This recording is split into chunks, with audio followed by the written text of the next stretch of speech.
como eu disse, nós vamos iniciar com o livro, vamos lendo o livro e comentando, porque ele mesmo que vai contar a história, então a gente vai ouvir direto dele, um relato dele.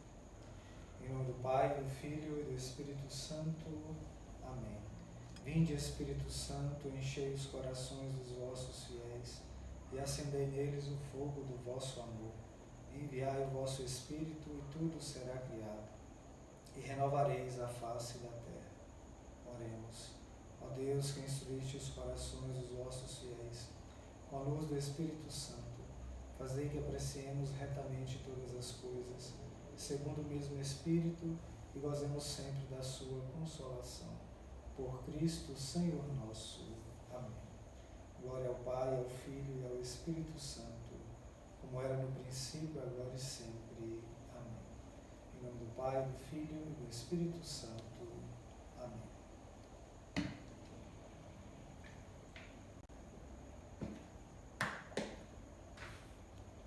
Vamos iniciar lendo.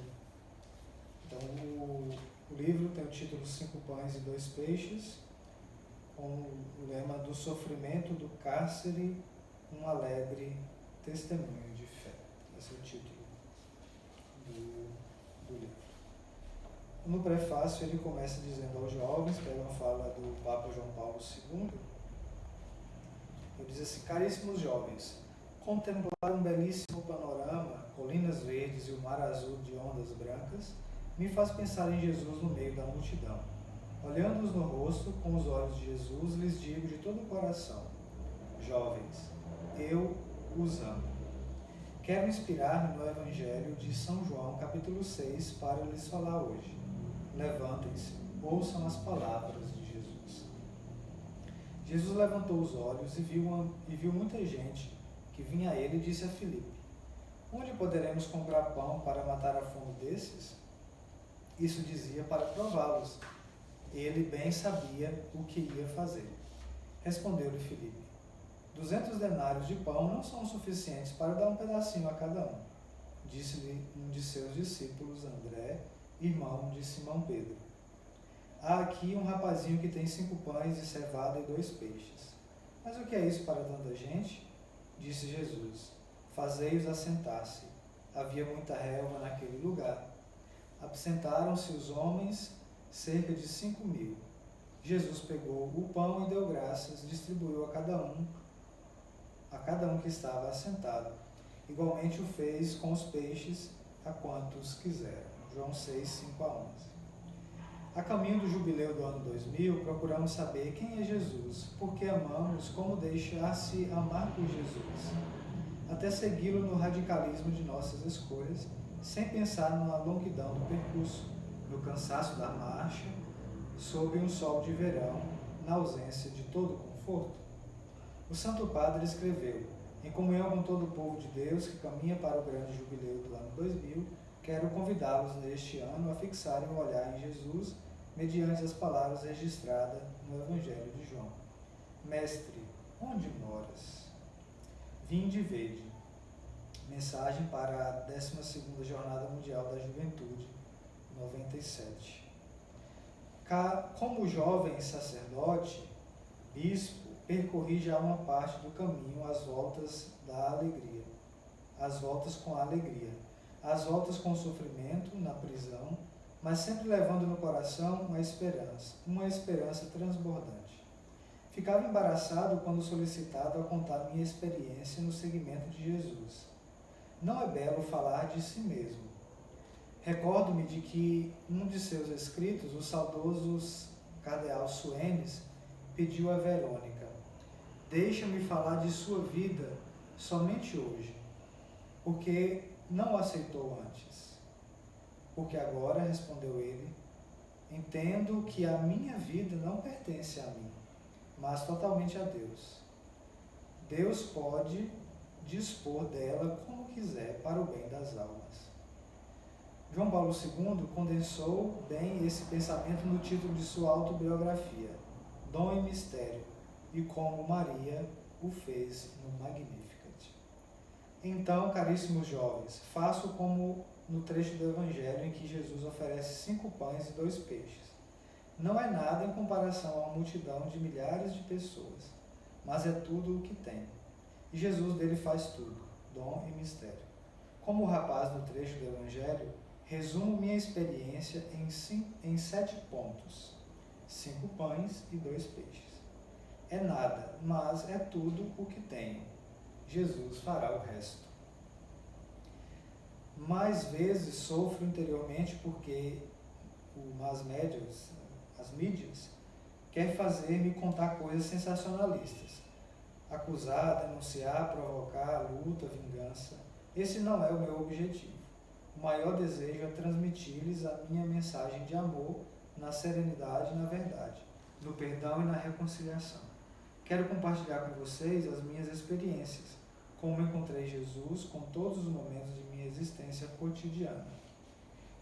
No discernimento entre Deus e as obras de Deus, na oração, na Eucaristia, nos meus irmãos e nas minhas irmãs, na Virgem Maria, guia do meu caminho. Ao mesmo tempo, quero gritar: vivamos o testemunho de Jesus, atravessemos o limiar da esperança. Roma, 2 de fevereiro de 97, festa da purificação de Maria. Então, aqui na introdução, ele fala o que ele vai contar, explica o porquê do título 5 pães e 2 peixes, né, pegando justamente essa passagem do menino lá que tinha 5 pães e 2 peixes, daquilo Jesus faz multiplicar. Então ele vai dividir o livro justamente em 7 capítulos, que ele chama, né? 5 pães e 2 peixes.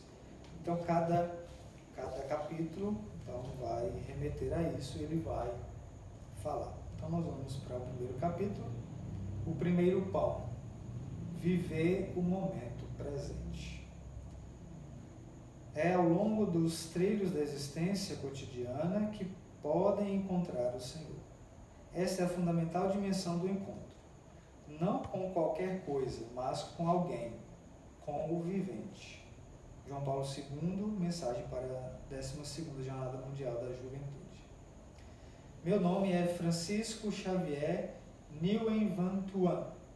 Sou vietnamita, mas na Tanzânia e na Nigéria os jovens me chamam Uncle Francis. Assim é mais simples chamar-me Tio Francisco, ou melhor, só Francisco.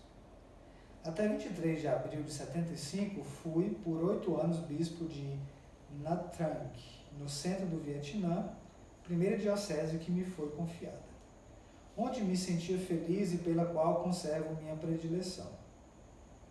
Em 23 de abril de 1975, Paulo VI me promoveu a arcebispo coadjutor de Saigon. Quando os comunistas chegaram a Saigon, me disseram que essa nomeação era fruto de um complô entre o Vaticano e os imperialistas para organizar a luta contra o regime comunista. 3 meses depois, fui chamado ao Palácio Presidencial para ser preso.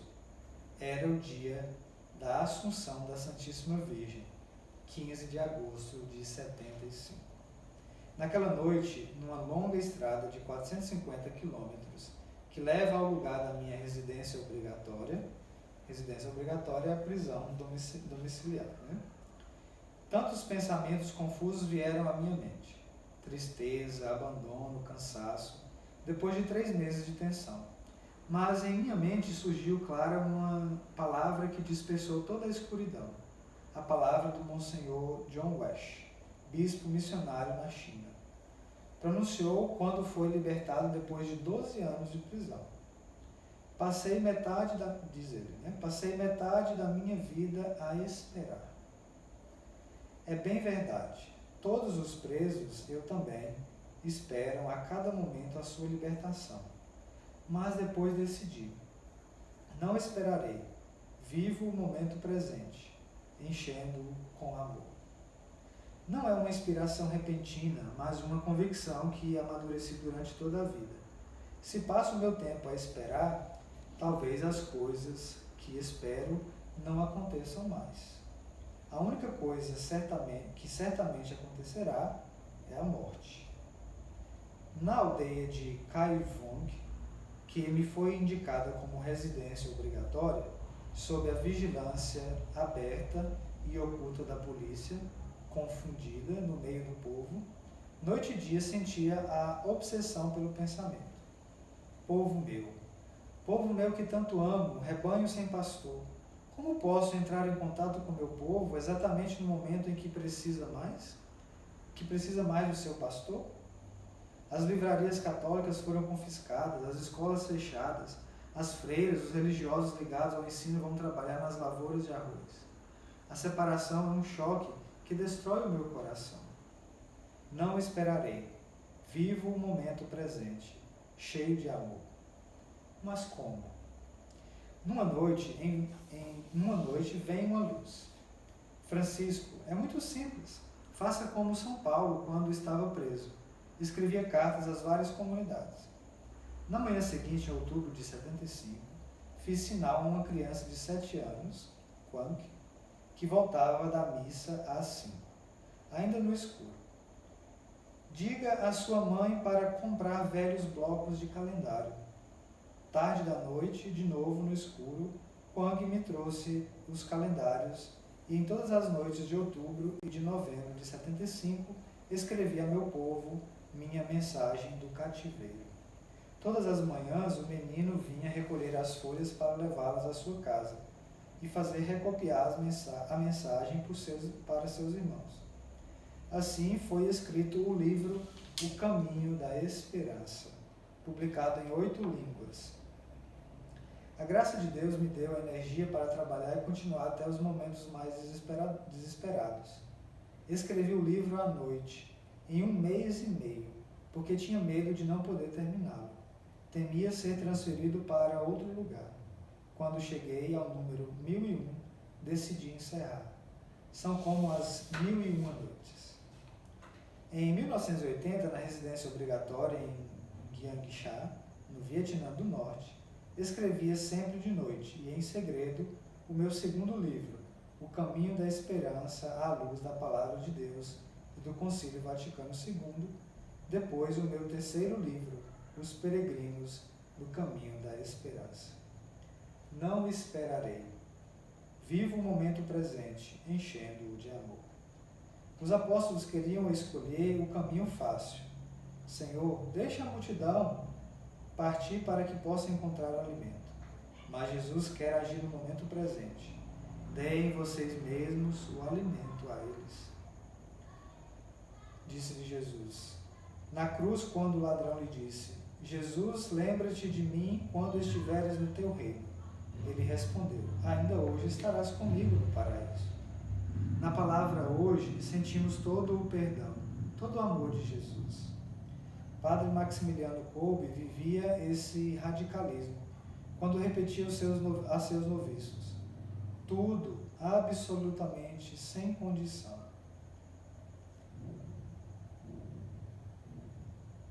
Uma vez, Madre Teresa de Calcutá me escreveu: o importante não é o número de ações que fazemos, mas a intensidade do amor que colocamos em toda a ação. Como atingir essa intensidade do amor no momento presente? Penso que devo viver cada dia como o último da minha vida.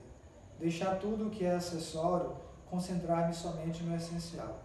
Cada palavra, cada gesto, cada telefonema, cada decisão é a coisa mais bela da minha vida. Reservo a todos o meu amor, o meu sorriso, e tenho medo de perder um segundo vivendo sem sentido. Escrevi o livro O Caminho da Esperança. Para ti, o momento mais belo é o momento presente.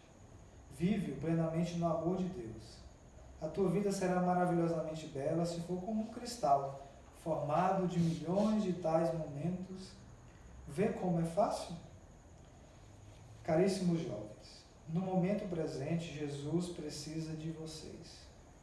João Paulo II os chama insistentemente a enfrentar os desafios do mundo de hoje.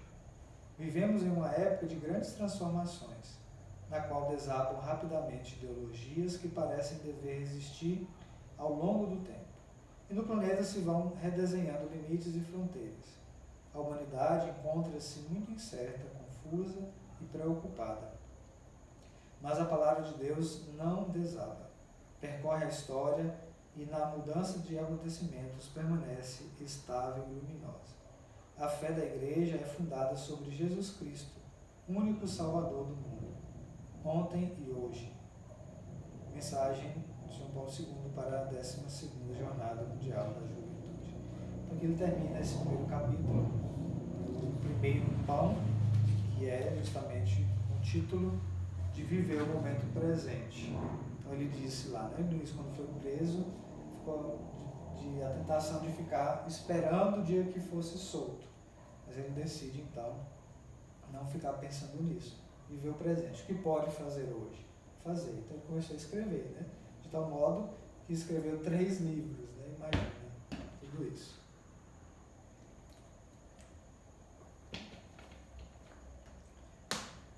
Então também para nós essa lição. O que nós podemos fazer hoje? Vamos esperar quando voltar as coisas normal e ficar de braços cruzados? Não, nós podemos estar em oração. Se também quiser escrever, enfim. Né? Mas não podemos ficar parados, né? Como se não tivesse sentido, né, a nossa vida. Mesmo as dificuldades, imagina ele preso, encontrou sentido de ficar, de então escrever o seu povo, né? Para que o seu povo não ficasse desamparado sem uma palavra. Então esse é o primeiro pão, viver o momento presente. E ele, depois de cada capítulo, faz uma oração. Eu não vou ler as orações, depois eu leio uma no final, para a gente ganhar tempo. Então, esse primeiro. Então, o segundo pão é discernir entre Deus e as obras de Deus. Discernir entre Deus e as obras de Deus. O que significa isso? Uma coisa é Deus, outra coisa são as obras de Deus. Então ele vai dizer: quando eu era estudante em Roma, uma pessoa me disse: a tua qualidade maior é ser dinâmico, o teu defeito maior é ser agressivo. Em todo caso, sou muito ativo, sou um batedor, capelão dos Rover. É um estímulo que me impõe, que me impele todos os dias. Correr contra o relógio, devo fazer tudo o que me é possível para confirmar e desenvolver a igreja na minha diocese de Naitrank. Antes que venham os tempos difíceis, quando estaremos sob o comunismo.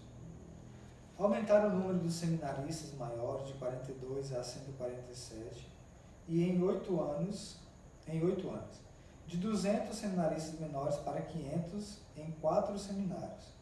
Formação permanente de padres de 6 dioceses da Igreja Metropolitana. Desenvolver e intensificar a formação de novos movimentos de jovens, de leigos, de conselhos pastorais. Amo muito a minha primeira diocese. E eis que devo deixar tudo para ir logo a Saigon, por ordem do Papa Paulo VI, sem ter a oportunidade de dizer adeus a todos aqueles com os quais estive unido pelo mesmo ideal, pela mesma determinação na partilha das provações como das alegrias. Naquela noite, quando gravei minha última saudação à diocese, foi a única vez em 8 anos que chorei, e chorei amargamente. Depois, as tribulações em Saigon, a detenção. Fui reconduzido diretamente à minha primeira diocese, Naitrank. Na prisão mais dura, mais afastada do meu bispado. De manhã e à tarde, na obscuridade de minha cela, escuto os sinos da catedral, onde passei 8 anos a me dilacerar o coração. À noite, escuto as ondas do mar em frente à minha cela. Depois, no porão de um navio que leva 1.500 presos famintos, desesperados. E no campo de reeducação de Vinquank, no meio de outros prisioneiros tristes e doentes da montanha.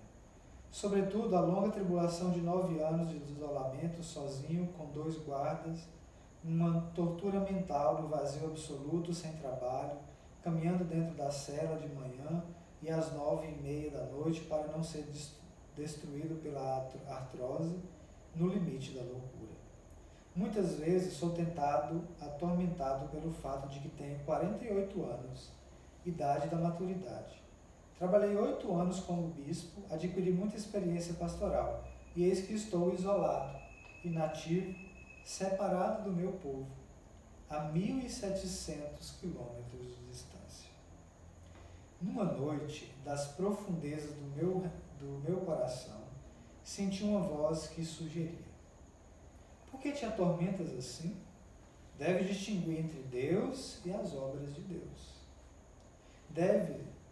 Tudo o que realizaste e deseja continuar a fazer, visitas pastorais, formações de seminaristas, religiosos, religiosas, leigos, jovens, construções de escolas, lares para estudantes, missões para a evangelização de não cristãos, tudo isso é um trabalho excelente.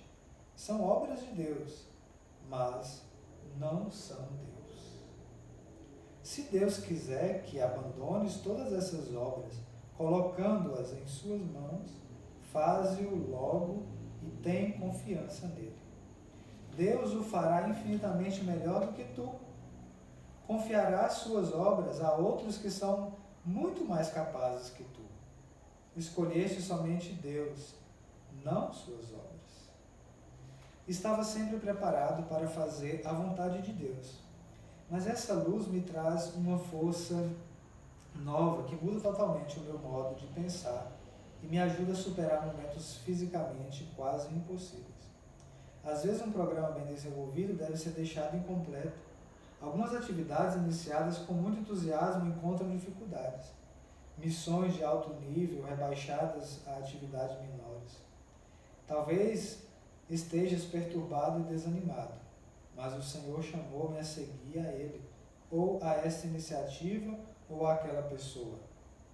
Deixe o Senhor agir. Ele resolverá tudo para melhor. Enquanto me encontro na prisão de Pungkawan, em uma cela sem janela, um calor asfixiante, sufocante, sinto a minha lucidez diminuir pouco a pouco até a inconsciência. Às vezes a luz continua acesa noite e dia. Às vezes é sempre escuridão. Há tanta umidade que os fungos crescem sobre a minha cama. Na escuridão, vi um buraco debaixo do muro para fazer escorrer a água. Por isso passei mais de 100 dias agachado com o nariz colado naquele buraco para respirar. Quando chove, sobe o nível da água. Pequenos insetos, pequenas rãs, minhocas e centopeias vêm do lado de fora. Deixo-os entrar, pois não tenho mais forças para afastá-las. Escolher Deus e não as obras de Deus. Deus me quer aqui e não em outro lugar. Quando os comunistas me carregaram para o porão do navio Haipong com outros 1.500 prisioneiros para sermos transportados para o norte, vendo o desespero, o ódio, o desejo de vingança no rosto dos presos, compartilho seu sofrimento, mas de repente esta voz me torna a dizer: escolhe Deus e não as obras de Deus. E digo para mim, sem dúvida: Senhor, aqui é minha catedral, aqui é o povo de Deus que tu me deste para cuidar. Devo assegurar a presença de Deus no meio desses irmãos desesperados, miseráveis. E tua vontade, portanto, é a minha escolha. Chegando à montanha de Vimpu, no campo de reeducação, onde estão 250 prisioneiros, a maior parte não católicos, esta voz me diz de novo: escolhe Deus e não as obras de Deus. Sim, Senhor, tu me mandas aqui para ser o teu amor no meio dos meus irmãos, na fome, no frio, no trabalho cansativo, na humilhação, na injustiça. Escolho-te a tua vontade. Sou teu missionário aqui. Desde esse momento, uma nova paz enche o meu coração e permanece comigo 13 anos. Sinto a minha debilidade humana. Renovo esta escolha frente a situações difíceis e a paz não me faltou mais. Quando declaro, por que Deus e pela Igreja, fico silencioso na presença de Deus e a mim pergunto honestamente: Senhor, trabalho somente por ti? É sempre o motivo essencial de tudo aquilo que faço? Vou envergonhar-me em admitir que há outros motivos mais fortes. Escolher Deus e não as obras de Deus é uma escolha bela, mas difícil. João Paulo II vos interpela: caríssimos jovens, como os primeiros discípulos, sigam Jesus. Não tenham medo de aproximar-se dele. Não tenham medo da vida nova que ele lhes oferece. Ele mesmo lhes dá a possibilidade de acolhê-la e de a colocá-la em prática, com a ajuda de sua graça e o dom do seu Espírito. João Paulo II encoraja os jovens, mostrando-lhes o exemplo de Santa Teresinha do Menino Jesus. Percorram com ela a via humilde e simples da maturidade cristã, na escola do Evangelho. Fiquem com ela no coração da Igreja, vivendo radicalmente a escolha por Cristo. O rapazinho do Evangelho fez essa escolha, oferecendo tudo, 5 pães e 2 peixes, nas mãos de Jesus com confiança. Jesus fez as obras de Deus, dando de comer a 5.000 homens, além de mulheres e crianças. Então, o segundo pão, escolher a Deus e não as obras de Deus. Ele entende, claro, ele não queria estar ali, ele fica com saudades da diocese, acha que, enfim, os planos que ele fazia, todas as coisas, atividades que ele tinha na diocese, que fazia sentido. Então, aquela voz interior, né, claro, é o Espírito Santo dizendo a ele, né, mostrando a ele: escolhe Deus, né, que Deus está ali. A vontade de Deus está ali. E ele vai enxergando a realidade, né, aqueles irmãos que também estão presos, que ele ali é um missionário, que ele deve levar a palavra de Deus, ele deve dar testemunho, ele deve encorajar aqueles irmãos. Então, ali Deus está chamando. Né? Então, como um envio que Deus envia ele ali como missionário para fazer aquilo. Né? E depois ele fala, né, na cela que ele ficou, que é na solitária, cubículo, né, de 1 metro, 2 metros quadrados, tinha um buraco no chão, que era o lugar que entrava ar, não tinha janela, e ali, quando chovia, vinha, né, todos os tipos de insetos. Imagina, você com o nariz ali, tanto de inseto. Né? Nós estamos em casa, ainda, né, no conforto, né, de tudo de melhor, e às vezes reclamamos. Imagina você estar num lugar desse, passando essas coisas. Né? Às vezes era dias inteiros com luz, a luz acesa, às vezes é dias inteiros na escuridão. Imaginemos o quão dolorido psicologicamente é isso. Né? Você ficar ou a luz o dia inteiro nos seus olhos ou a escuridão o dia inteiro. O que pensar? O que vem no coração? Então, quando encontramos a Deus aí nós encontramos sentido. Não escolher as obras, ou seja, aquilo que nós podemos fazer, não. Mas Deus, que está conosco em qualquer situação. É aí que podemos encontrar o sentido. E Deus está conosco em qualquer situação. Está no meio de nós.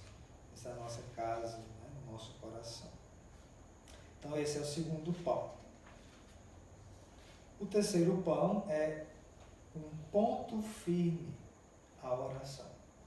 Então, a oração é a firmeza. Então, não descurar disso. Então, ele continua. Depois de minha libertação, muitas pessoas me disseram: Padre, o senhor teve muito tempo para rezar na prisão. Não é assim simples como pode pensar. O Senhor me permitiu experimentar toda a minha fraqueza, minha fragilidade física e mental. Na prisão, em particular o isolamento. Imagine uma semana, um mês, 2 meses de silêncio. São terrivelmente longos, mas quando transformarem em anos, tornam-se uma eternidade. Um provérbio vietnamita diz: um dia na prisão é como 1000 outonos fora. ali houve dias em que, reduzido ao maior cansaço, a doença, não consegui rezar uma oração. Vem-me à lembrança uma história, a do velho Jim. Todo dia às 12 horas, Jim entrava na igreja não mais do que 2 minutos. Depois saía. O sacristão era muito curioso e um dia deteve Jim e lhe perguntou: por que vens aqui todos os dias? Venho para rezar. Impossível? Que oração você pode dizer em 2 minutos? Sou um velho ignorante, rezo a Deus do meu jeito. Mas que coisa você diz? Digo: Jesus, eis-me aqui, sou o Jim, e me vou. Passam os anos. Jim, sempre mais velho, doente, entra no hospital, na enfermaria dos pobres. Logo parece que Jim vai morrer. O padre e a freira enfermeira estão perto de sua cama. Jim, diga uma coisa. Por que desde que você entrou nessa enfermaria, tudo mudou para melhor e o pessoal ficou mais contente, feliz e amigo? Não sei. Quando posso caminhar, vou aqui e ali visitando todos, saúdo todos, converso um pouco. Quando estou na cama, chamo todos, faço todos rir, faço todos felizes. Como o Jim, todos estão sempre felizes. Mas por que você é feliz? Vocês, quando recebem uma visita todos os dias, não se sentem felizes? Certamente. Mas quem vem visitar você? Nunca vimos ninguém. Quando entrei nessa enfermaria, pedi 2 cadeiras. Uma para você, outra para o meu visitante. Não vem? Quem é o seu visitante? É Jesus. Antes ia à igreja visitá-lo, agora não posso mais. Então, às 12 horas, Jesus vem. E que coisa lhe diz Jesus? Diz: Jim, eis-me aqui, sou Jesus. Antes de morrer, o vimos sorrir e fazer um gesto com a mão em direção à cadeira próxima à sua cama, convidando alguém a assentar-se. Sorriu de novo e fechou os olhos. Quando as forças me faltam e não consigo nem mesmo recitar minha oração, repito: Jesus, eis-me aqui, sou Francisco. Vem alegria e consolação, e experimento que Jesus responde: Francisco, eis-me aqui, sou Jesus. Vocês me perguntam: quais suas orações preferidas? Sinceramente, amo muito as orações breves e simples do Evangelho. Não há mais vinho, João 2:3. O Magnificat, Lucas 1:46 a 55. Pai, perdoa-lhes, Lucas 23:34. Em tuas mãos, Lucas 23:46. Que sejam um, tu, Pai, estás em mim, João 17:21. Ó Deus, tem piedade de mim, pecador, Lucas 18:13. Lembra-te de mim quando entrares no teu reino, Lucas 23:42. No cárcere, não pude levar comigo a Bíblia. Então, ajuntei todos os pedacinhos de carta que encontrei e fiz uma minúscula agenda, na qual transcrevi mais de 300 frases do Evangelho. Este Evangelho, reconstruído e reencontrado, ficou sendo o meu vademecum cotidiano, o meu escrínio precioso para obter força e alimento através da Lexio Divina. Amo rezar toda a palavra de Deus, orações litúrgicas, salmos, cânticos. Amo muito o canto gregoriano, que recordo em grande parte de memória. Graças à formação do seminário, esses cânticos litúrgicos entraram profundamente no meu coração. Depois das orações em minha língua nativa, que toda a família reza à noite na capela da família, tão comoventes que lembram a primeira infância, principalmente as 3 Ave-Marias e o Memória. Lembrai-vos que minha mãe me ensinava a rezar de manhã e à tarde. Como disse, fiquei 9 anos no isolamento, isto é, somente com 2 guardas, para evitar doenças devido à imobilidade. Como a artrose, caminhava o dia todo fazendo massagens, exercícios físicos, etc. Rezando cânticos como Miserere, Te Deum, Veni Creator e o hino dos mártires Sanctorum Meritis. Inspirados na palavra de Deus, esses cânticos me comunicam uma grande coragem para seguir a Jesus, para apreciar essas belíssimas orações. Foi necessário experimentar a obscuridade do cárcere e tomar consciência do fato que nossos sentimentos são oferecidos pela fidelidade à Igreja. Essa unidade com Jesus, na comunhão com o Santo Padre e toda a Igreja, sinto-a de modo irresistível quando repito durante o dia: per ipsum et cum ipso et ipso, por ele, com ele, nele. Vem à minha mente uma oração muito simples de um comunista, é verdade, que primeiro era espião, mas que depois tornou-se meu amigo. Antes da libertação me prometeu: a minha casa fica a 3 quilômetros do santuário de Nossa Senhora de Lavangue. Irei até lá rezar por você. Acreditei em sua amizade, mas duvidei que um comunista fosse rezar a Nossa Senhora. Eis que um dia, talvez 6 anos depois, enquanto eu estava no isolamento, recebi uma carta dele. Escrevia: caro amigo, prometi rezar Nossa Senhora de Lavangue por você. Faço todos os domingos se não chove. Pego minha bicicleta quando escuto tocar o sino. A basílica foi inteiramente destruída pelo bombardeio. Então vou ao monumento da aparição que permanece ainda intacto. Rezo por você assim: Senhora, não sou cristão, não conheço as orações. Peço-te dar ao Senhor Tuan o que ele deseja. Fiquei comovido no profundo do meu coração. Certamente Nossa Senhora o escutará. No Evangelho de João, que estamos meditando antes de realizar o milagre, antes de alimentar o povo faminto, Jesus rezou: Jesus quer ensinar-me antes do trabalho pastoral, social, caritativo, é preciso rezar. João Paulo II nos diz: conversem com Jesus na oração e na escuta da palavra. Saboreiem a alegria da reconciliação no sacramento da penitência. Recebem o corpo e o sangue do Cristo na Eucaristia. Descubram a verdade sobre vocês mesmos. A unidade interior a encontrarão alguém que cura angústias, pesadelos e aquele subjetivismo selvagem que não dá paz. Então aqui nesse terceiro capítulo, o terceiro pão, ele mostra a necessidade da oração. Mostra também as suas dificuldades para rezar, diz, né? Às vezes não encontrava forças, ficava muito debilitado. Mas contou essa historinha, né, do Jim, que sempre dizia: Jesus, estou aqui. É isso, Jesus escuta a nossa oração. Às vezes a gente quer, a oração acha que é palavras muito bonitas, demoradas, e, né, não sei o quê. Não, a oração é aquilo que parte do coração, aquilo que a gente está sentindo, aquilo que a gente quer falar com Jesus, aquilo que a gente está vivendo, a nossa vida. Não é algo rebuscado a oração. A oração é a nossa vida colocada diante de Deus. Isso é a oração. Então, é sempre necessário nos dar forças, né, para continuar. Né? E essa história, né, do comunista que reza por ele, né, imagina.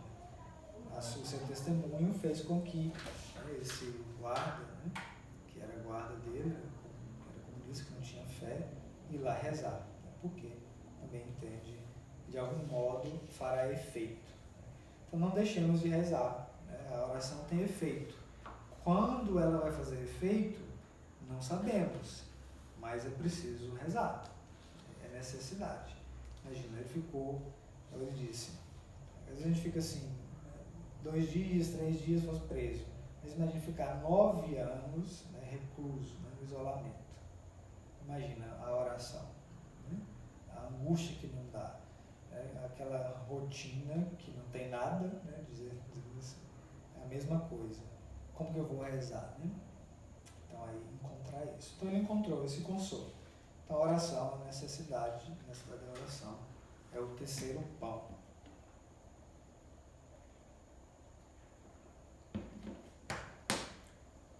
Estamos 42 minutos. Então vamos continuando. O quarto pão é a minha única força, a Eucaristia. Então vai falar da Eucaristia. Você pode celebrar a missa na prisão? Eu pergunto. Você pôde celebrar a missa na prisão, é a pergunta que muitos me fazem na maioria das vezes. Interessante aqui esse capítulo, vamos prestar atenção como ele celebrava a missa. É a pergunta que muitos me fazem na prisão, na maioria das vezes. E tem razão. A Eucaristia é a mais bela oração. É a culminância da vida de Jesus. Quando respondo sim, logo surge a pergunta seguinte: como pôde encontrar o pão e o vinho? Olha só.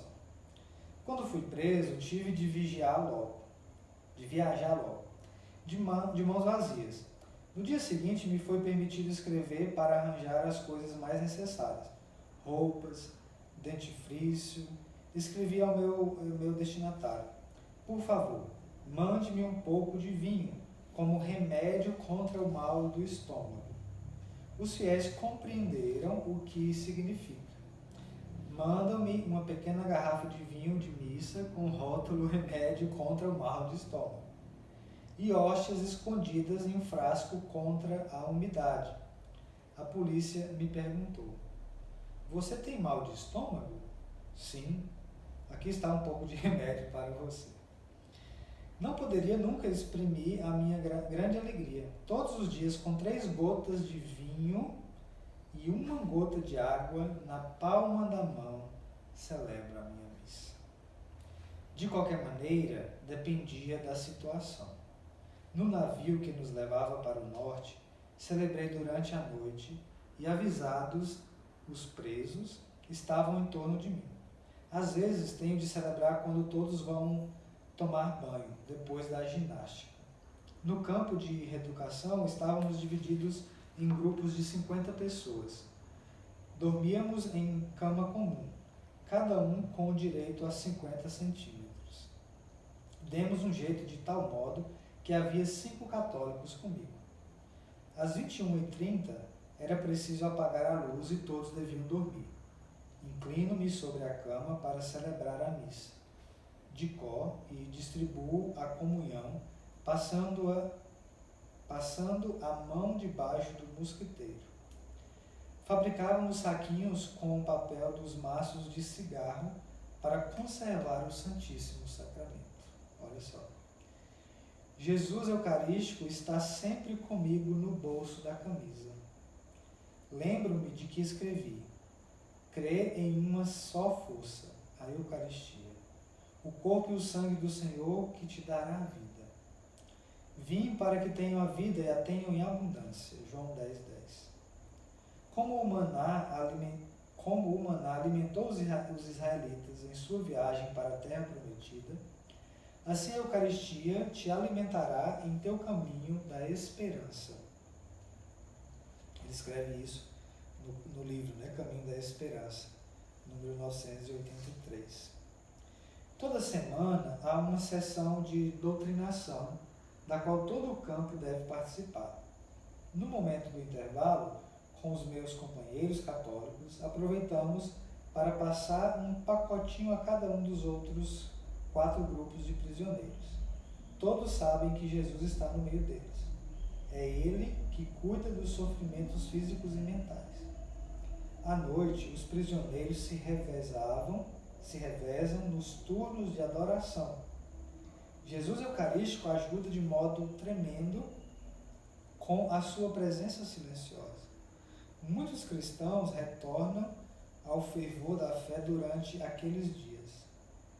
Até budistas e outros não cristãos se convertem. A força do amor de Jesus é irreversível. A obscuridade do cárcere se ilumina. A semente germinou da terra durante a tempestade. Ofereço a missa unido ao Senhor. Quando distribuo a comunhão, entrego-me juntamente ao Senhor para fazer de mim alimento para todos. Isso significa que estou totalmente a serviço dos outros.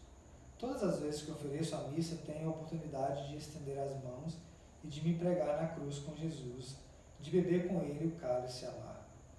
Todos os dias, lendo e ouvindo as palavras da consagração, confirmo de todo o coração e com toda a alma um pacto eterno entre mim e Jesus, mediante o seu sangue misturado ao meu.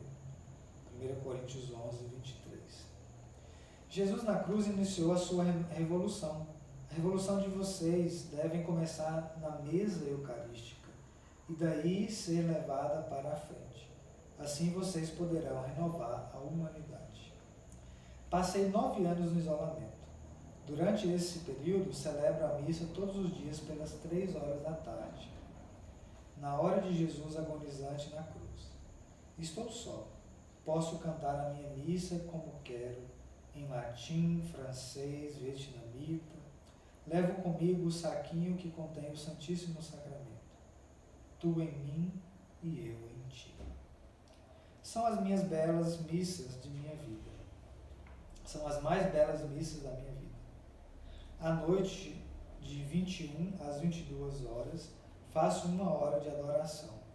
Canto Laudación, Pan de Língua, Adoro-te, Te Deum e os cânticos em língua vietnamita, apesar do barulho do alto-falante que dura das 5 da manhã às 23h30. Sinto uma paz singular de espírito e de coração e a alegria, a serenidade da companhia de Jesus e de Maria e de José. Canto Salve Regina, Salve Mater, Regina Coeli, em unidade com a Igreja Universal, apesar das acusações, calúnias contra a Igreja. Canto Tu es Petrus, oremos pro Pontífice nostro, Christus vincit. Como Jesus matou a fome da multidão que o seguia no deserto, na Eucaristia, é Ele mesmo que continua sendo alimento de vida eterna. Na Eucaristia anunciamos a morte de Jesus e proclamamos a sua ressurreição. Há momentos de tristeza infinita. O que fazer? Olho para Jesus crucificado e abandonado sobre a cruz. Aos olhos humanos, a vida de Jesus foi um fracasso, inútil e frustrada. Mas aos olhos de Deus, na cruz, Jesus realizou a ação mais importante de sua vida porque derramou seu sangue para salvar o mundo. Quando Jesus está unido a Deus, quando na cruz não pôde mais pregar, curar os enfermos, visitar as pessoas, fazer milagres, mas permaneceu na imobilidade absoluta. Jesus é o meu primeiro exemplo de radicalismo, no amor pelo Pai e pelas almas. Jesus deu tudo. Infine dilexit. Amou-os até o fim. João 13:1. Até ao consumantum est. Tudo está consumado. E o Pai amou tanto o mundo, ut filium suum unigenitum traderet, que entregou seu Filho unigênito, dá tudo de si como um pão para ser comido, pro mundi vita, para a vida do mundo. Jesus disse, misereor super turbam, tenho compaixão do povo. A multiplicação do pão é um anúncio, um sinal da Eucaristia, que Jesus instituirá dentre em pouco.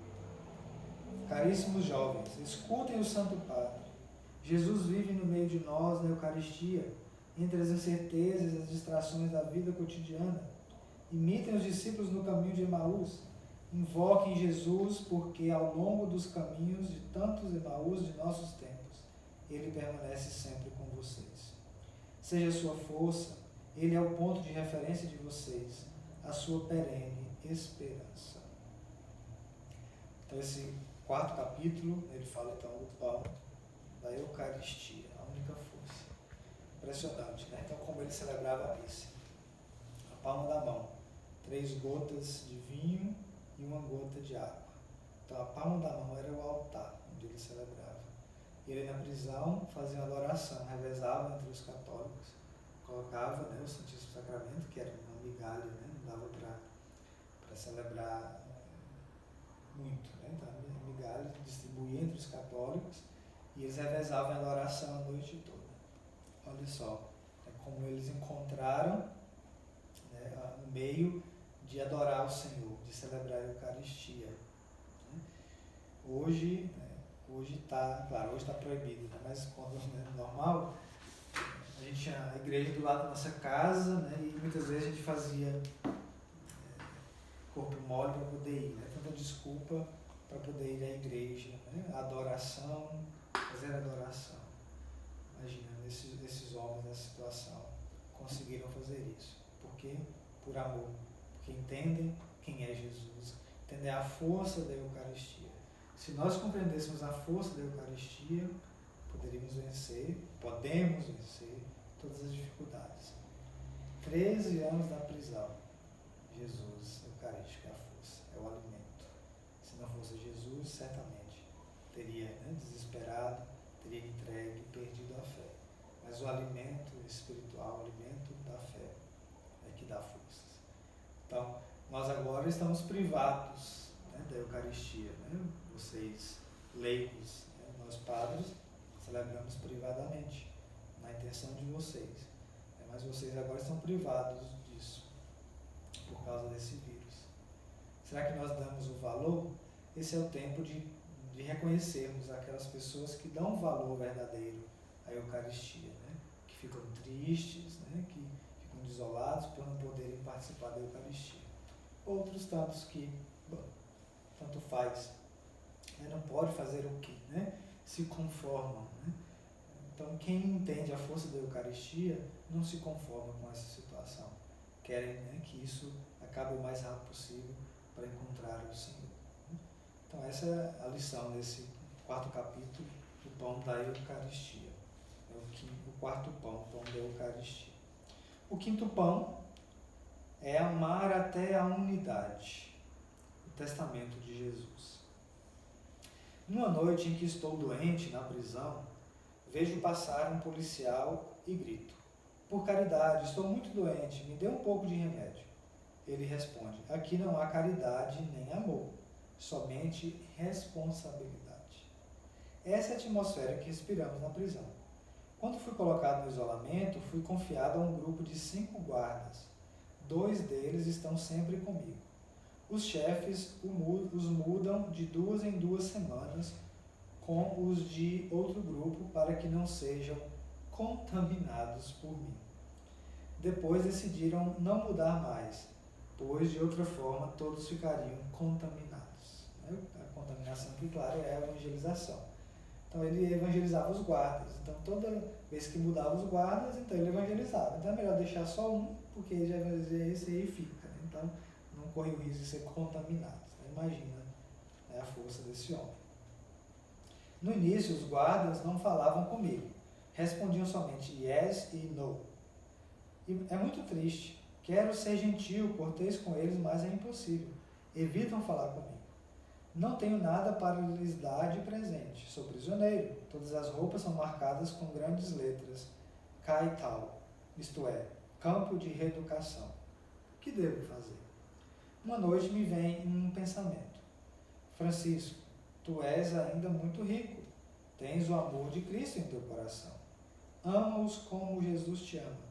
No dia seguinte comecei a amá-los, a amar Jesus neles, sorrindo, trocando palavras gentis. Começo a contar histórias de minhas viagens ao exterior, como vivem os povos na América, Canadá, Japão, Filipinas, Singapura, França, Alemanha, a economia, a liberdade, a tecnologia. Isso estimulou a curiosidade dos guardas e os excitou a perguntar-me muitas outras coisas. Pouco a pouco nos tornamos amigos. Querem aprender línguas estrangeiras, francês, inglês. Os meus guardas se tornam meus alunos. A atmosfera da prisão mudou muito. A qualidade do nosso relacionamento melhorou muito, até com os chefes da polícia. Quando viram a sinceridade do meu relacionamento com os guardas, não só pediram para continuar a ajudá-los no estudo de línguas estrangeiras, mas ainda me mandaram novos estudantes. Um dia, um cabo me pergunta: o que você pensa do jornal, o Católico? Este jornal não fez bem nem aos católicos nem ao governo, antes alargou o fosso de separação. Por que se expressa mal? Usa mal os vocábulos religiosos e falam de maneira ofensiva. Como remediar essa situação? Primeiro é preciso entender exatamente o que significa tal palavra, tal terminologia religiosa. Você pode ajudar-nos? Sim, proponho-lhes escrever um vocabulário de língua religiosa de A a Z. Quando vocês tiverem um momento livre, lhes explicarei. Espero que assim possam compreender melhor a estrutura, a história e o desenvolvimento da igreja e suas atividades. Deram-me papel e escrevi esse vocabulário de 1.500 palavras em francês, inglês, italiano, latim, espanhol, chinês, com explicações em vietnamita. Assim, pouco a pouco, com a explicação, minhas respostas às perguntas sobre a igreja e aceitando também as críticas, esse documento se torna uma catequese prática. Há muita curiosidade por saber o que é um abade, um patriarca, qual a diferença entre ortodoxos, católicos, anglicanos, luteranos, de onde provém recursos financeiros da Santa Sé. Esse diálogo sistemático de A a Z ajuda a corrigir muitas confusões, muitas ideias preconceituosas, torna-se dia a dia mais interessante, até mesmo fascinante. Naquela época ouvi que um grupo de 20 jovens da polícia estudava latim com um ex-catequista para estar em condições de entender os documentos eclesiásticos.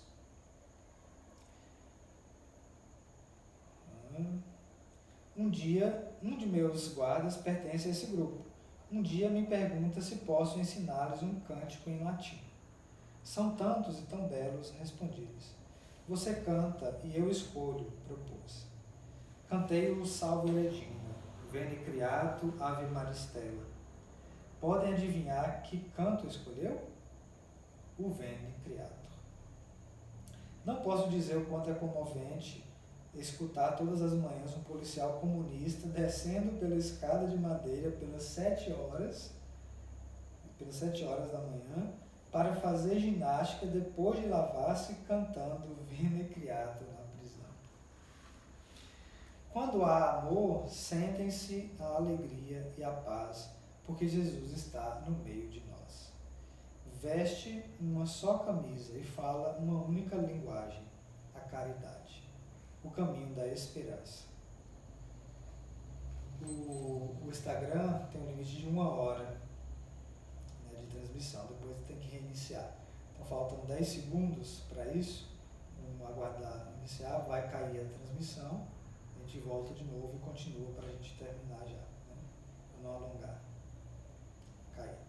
Espera um minutinho, ainda no Facebook, para a gente recomeçar a transmissão no Instagram.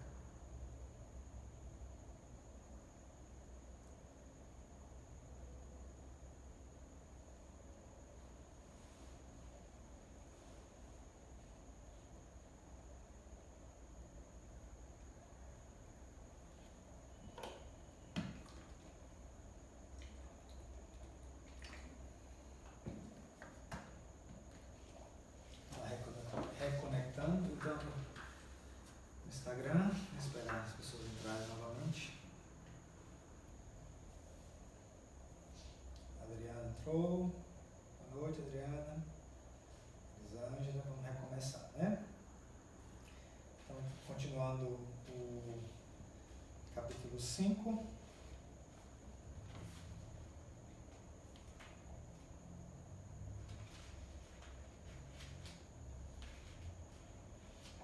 Amar até a unidade, o testamento de Jesus, né? Então, continuando aqui. Então, ele falou a gente parou daquele guarda que estava cantando o Veni Creato, né? Então, imagina, o comunista cantando o Veni Creato. É curioso mesmo.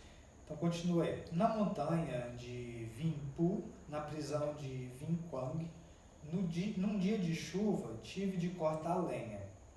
Perguntei ao guarda, posso lhe pedir um favor? O que é? Eu ajudarei. Queria cortar um pedaço de madeira em forma de cruz. Você não sabe o que é severamente proibido ter qualquer símbolo religioso? Eu sei, mas somos amigos e prometo escondê-la. Seria extremamente perigoso para nós dois. Feche os olhos. Farei agora e serei muito cauteloso. Você vai andando e me deixe só. Talhei a cruz e a conservei escondida num pedaço de sabão até a minha libertação. Com uma moldura de metal, esse pedaço de madeira tornou-se minha cruz peitoral. Então, o bispo tem a cruz peitoral. Então, quando ele foi para a prisão, então, todos os símbolos foram tirados. Então, nesse momento, ele pede para fazer a cruz, né? E então ele faz lá da madeira que está cortando, faz essa cruz. Em outra prisão, pedi um pedaço de fio elétrico a meu guarda, que já tornara meu amigo. Ele se espantou.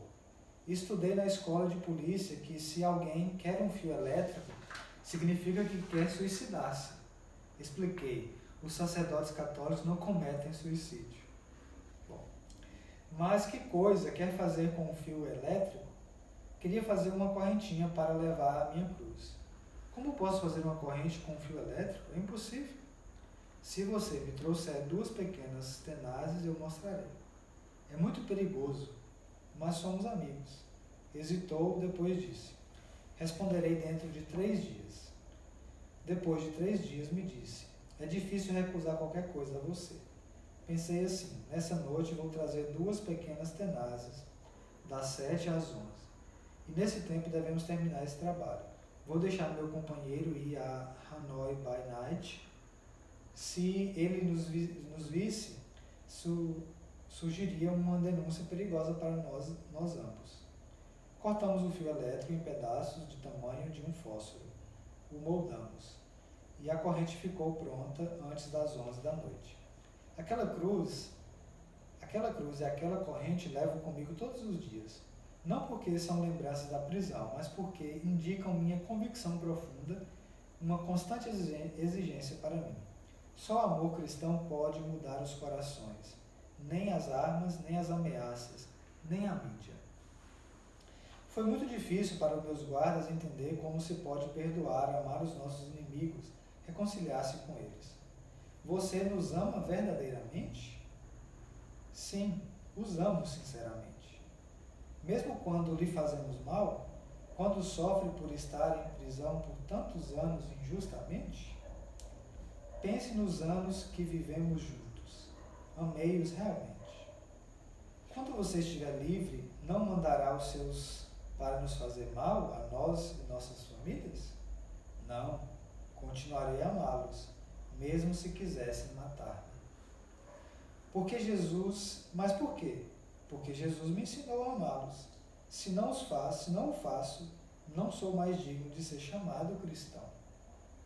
Não há tempo suficiente para contar-lhes outras histórias muito comoventes, que são testemunhas da força libertadora do amor de Jesus. No Evangelho, Jesus, vendo a multidão que o havia seguido por 3 dias, disse: tenho compaixão do povo, são como um rebanho sem pastor. Nos momentos mais dramáticos na prisão, quando já estava quase desfalecido, sem força para rezar, meditar, procurei uma maneira de retomar o essencial da minha pregação, da mensagem de Jesus, e usei essa frase: vivo o testamento de Jesus. Isto é amar os outros como Jesus me amou, no perdão, na misericórdia, em direção à unidade, como ele rezou. Que todos sejam um como tu, Pai, estás em mim e eu em ti. Rezei muito. Vivo o testamento de amor de Jesus. Quero ser o rapaz que ofereceu tudo o que tinha. Era nada, 5 pães e 2 peixes, mas era tudo o que ele tinha, para ser instrumento do amor de Jesus. Perdão. Caríssimos jovens, o Papa João Paulo II manda-lhes sua mensagem. Encontrarão Jesus lá onde os homens sofrem e esperam, nas pequenas aldeias, disseminados pelos continentes, aparentemente à margem da história, como Nazaré, então, nas imensas metrópoles, onde milhões de seres humanos vivem como estranhos, Jesus mora no meio de vocês. Sua imagem é a dos pobres, dos marginalizados, vítimas frequentes do injusto modelo de desenvolvimento, que coloca o lucro no primeiro lugar e faz dos homens um meio em vez de um fim. Jesus mora entre todos os que invocam sem tê-lo conhecido. Jesus mora entre os homens e as mulheres, honrados com o nome de cristão. Mas no limiar do 3º milênio, torna-se cada vez mais urgente o dever de repreparar o escândalo da divisão entre os cristãos. O maior erro é não reparar que os outros são também Cristo. Há muitas pessoas que só vão descobrir isso no último dia. Jesus ficou abandonado na cruz e o é ainda em todo irmão e irmã que sofre em qualquer canto do mundo.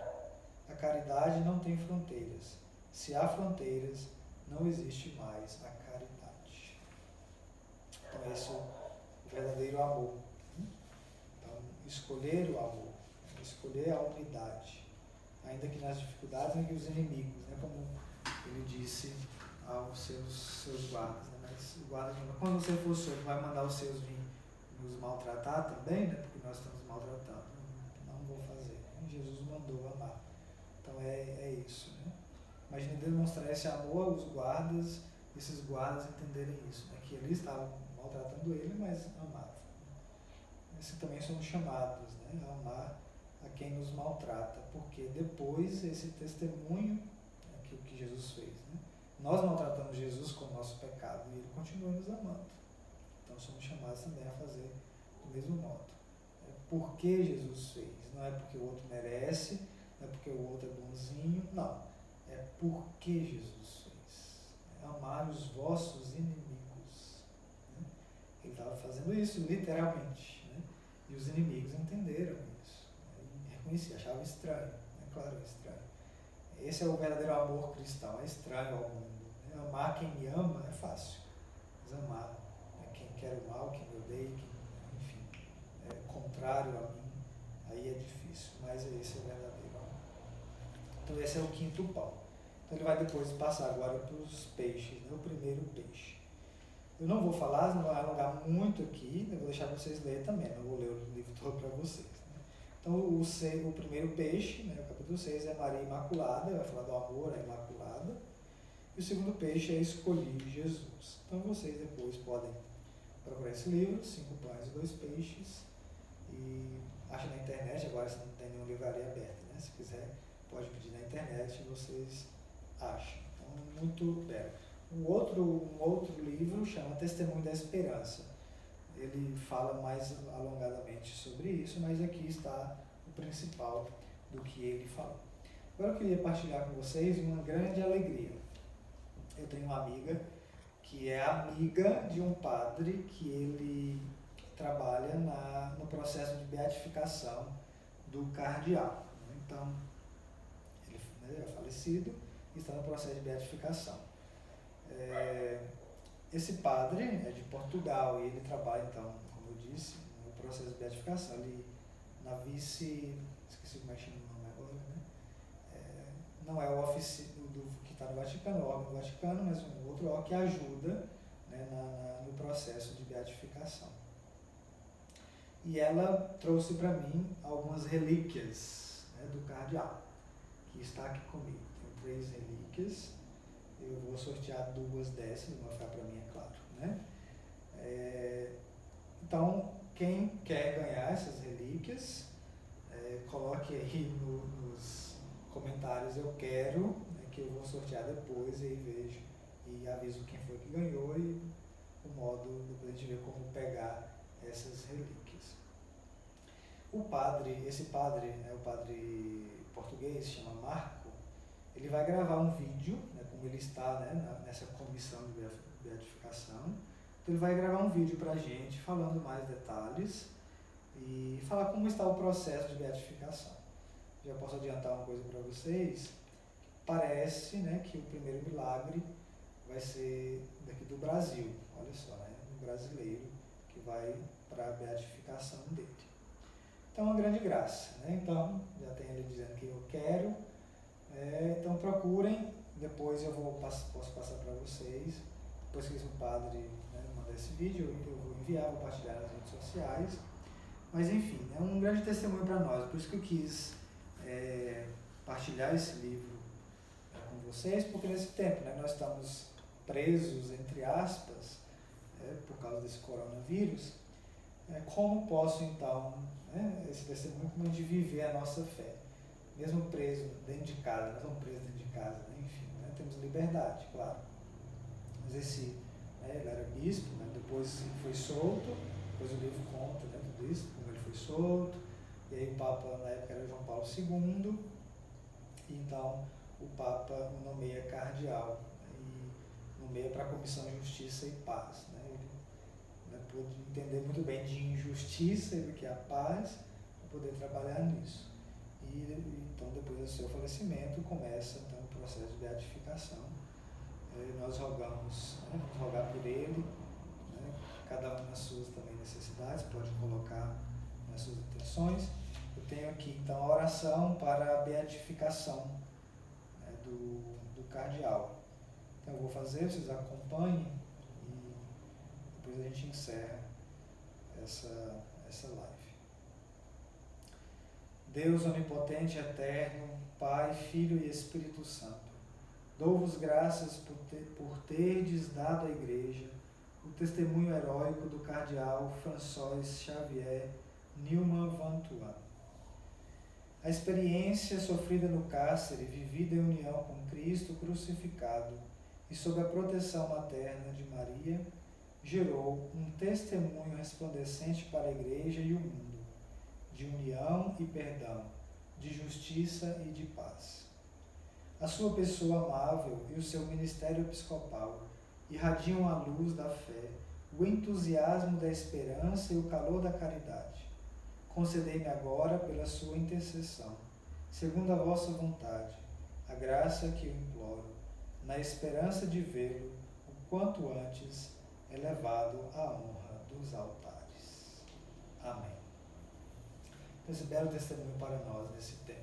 Então, não vamos desanimar, vamos continuar na oração, na medida do possível, tudo que a gente puder fazer, agora em família, comunidade familiar, na igreja doméstica, vamos firmes na oração.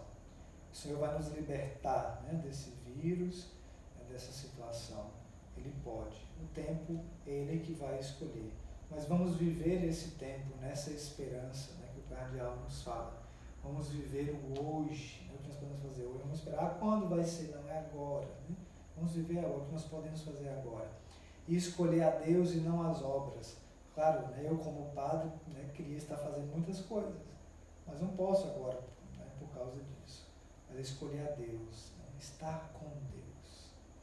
Deus em primeiro lugar, suas obras são secundárias, porque não somos nós quem fazemos, não é a nossa força, não é a nossa atividade que vai converter, que vai mudar as coisas, mas Deus mesmo. Então que esse belo testemunho de hoje nos ajude a continuarmos nessa prisão, nesse tempo de recolhimento, e fortalecermos a nossa fé, nessa certeza. E com Nossa Senhora pedimos então que ela nos acompanhe e nos ajude a perseverar na oração, no silêncio, na contemplação de Jesus, na certeza de que Jesus está no meio de nós. Então quem disse eu quero, nós vamos sortear depois então essa relíquia e aí eu comunico a vocês. O Senhor esteja convosco, Ele está no meio de nós. Por intercessão de Nossa Senhora Aparecida, abençoe-vos o Deus Todo-Poderoso, Pai, Filho e Espírito Santo. Amém. Muito obrigado a vocês que acompanhou. Próxima terça temos de novo com outro tema e depois eu vou estar divulgando. Mas espero vocês. Obrigado.